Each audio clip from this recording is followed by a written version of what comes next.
Hey guys, welcome to Mandarin Brush, my channel, and this is Will. So today I'm going to tell you a very simple story while using the message of Hui from our last lesson. And I hope this video could help you be more familiar with this usage. Okay, so let's just dive into it. 好，最近Sean 很难过，Sean 很难过，因为他不会跳舞，他的朋友都会跳舞，但是他不会。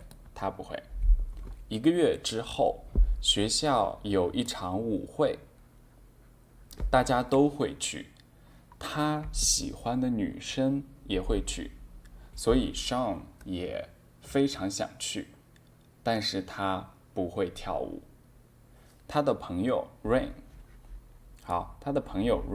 说他有办法，他告诉 Sean 在森林里有一位女巫，她会魔法，而且非常友好。如果我们请她帮忙，那么她一定会帮助我们。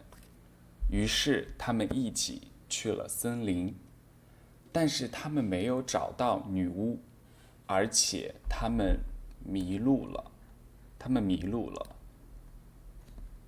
Sean 非常害怕 ，Rain 非常着急，而且 Rain 一直说快到12点了，来不及了。突然，他们听到女巫的声音。女巫说：“你终于来了，我太饿了，晚餐在哪里？” Rain 指着 Sean， 然后说：“在这里。”原来 Rain 其实也不会跳舞，他之前请女巫帮忙，女巫告诉他：“如果你请我吃一顿晚餐，我就会帮助你。”好，这个故事可能想告诉我们，女巫真的很饿。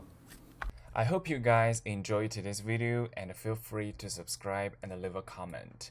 I'll see you guys next time. Bye bye.